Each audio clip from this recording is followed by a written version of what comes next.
শিক্ষানুরাগীয় সমাজসেবক তাদেরকে এই অনুষ্ঠান পরিচালনা কমিটির পক্ষ থেকে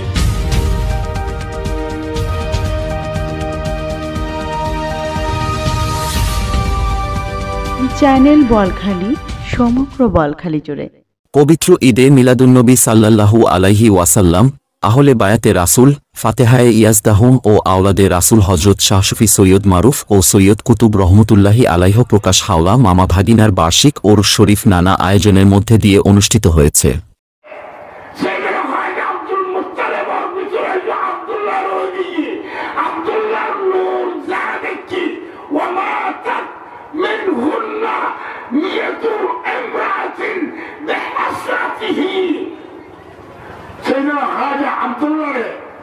মানুষই দেখিনি ফরি দিত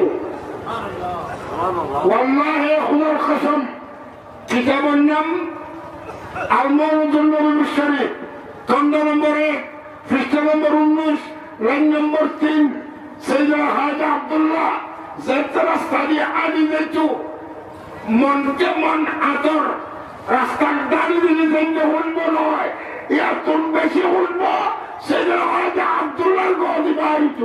বুধবার হাওলা মামা ভাগিনার ওরস পরিচালনা কমিটির ব্যবস্থাপনায় সৈয়দপুর মসজিদে গাউচুল কমপ্লেক্সের মাঠ প্রাঙ্গণে খতমে গাউছিয়া শরীফ মিলাদ মাহফিল হাফেজে কোরআন ছাত্রদেরকে দস্তারবন্দি ও মেধাবী ছাত্রদেরকে পুরস্কার প্রদান আখেরি মোনাজাত এবং তাবারুক বিতরণের মাধ্যমে অনুষ্ঠান সমাপ্ত করা হয়।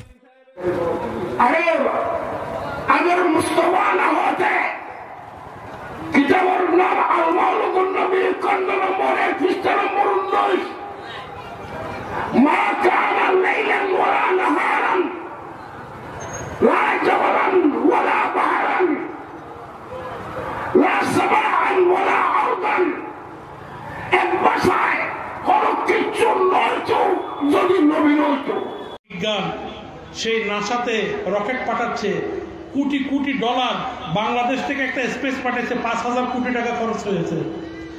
এখানে রসুল পাক সাল্লাল্লাহু আলাইহি সাল্লাম সেকেন্ডের মধ্যে সমস্ত পৃথিবীর সৃষ্টিজাহান ঘুরে চলে আসছেন কিভাবে? এটা তো মানুষের পক্ষে সম্ভব না। সম্ভব এই জায়গাতে চিন্তা করলেই হয়, এই জায়গাতে চিন্তা করলেই হয়। আমাদের প্রত্যেকটা জায়গার মধ্যে রসুলকে এই যে বারবার আমাদেরকে ইউটিউবের মধ্যে শেখানো হচ্ছে, বলানো হচ্ছে, ইনফরমেশনগুলি দেওয়া হচ্ছে রসুলকে মাটির মানুষ, রসুল আমাদের মতো মানুষ, রসুলকে এলমে গায়েব জানা যাবে না, এগুলি বলার পিছনে মূল কারণ হলো আমাদের ঈমানকে নষ্ট করে দেওয়া। ওরস মোবারকে দরবারে গাউছে হাওলা হজরত শিবলি মঞ্জিলের পীর গদিনশীন আলহাজ পীরজাদা সৈয়দ নঈমুল কুদ্দুস আকবরীর সভাপতিত্বে উদ্বোধক ছিলেন মসজিদে গাউছুল আজম কমপ্লেক্সের প্রতিষ্ঠাতা আলহাজ মাওলানা মোহাম্মদ ইসমাইল। এতে বক্তব্য রাখেন কদুরখিল আব্দুর রহমান খলিফা জামে মসজিদের খতিব আলহাজ মাওলানা ফরিদুল আলম রেজভী, চট্টগ্রাম জেলা পরিষদের সদস্য বোরহান উদ্দিন ইমরান, উপজেলা vice chairman S M. Selim, Boalkhali থানার ভারপ্রাপ্ত কর্মকর্তা আসহাব উদ্দিন, ৬ নং পোপাদিয়া ইউনিয়ন পরিষদের chairman S M. Jashim Uddin, messrs Nuclea ফ্যাশনের পরিচালক এস.এম. সেলিম, বিকে কনভেনশন হলের চেয়ারম্যান আলহাজ জাকির হোসেন সহ আরও অনেকে। শুকরিয়া আদায় না করে কৃতজ্ঞতা না থাকি এবং তিনি যা কিছু করতে বলেছেন সেখান থেকে যদি আমরা দূরে সরে চলে যাই তাহলে যিনি সৃষ্টি করেছেন তিনি আবার বিনাশ করতে পারেন, আমাদের শাস্তিও দিতে পারেন। আজকে এই পবিত্র দিনে এই দরবারকে সামনে রেখে আমরা সবাই ওয়াদাবদ্ধ হই যে সৃষ্টির সত্তার প্রতি আমাদের আনুগত্য থাকবে। এই আনুগত্য নিয়ে সৃষ্টির সেরা জীব হিসেবে আমরা প্রতিদিনই কিছু না কিছু ভালো কাজ করার চেষ্টা করব।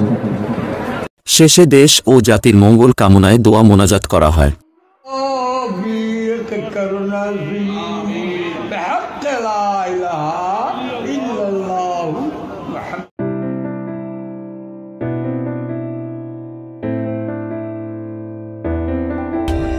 For more updates, subscribe to our channel, click the show links and enjoy watching the videos.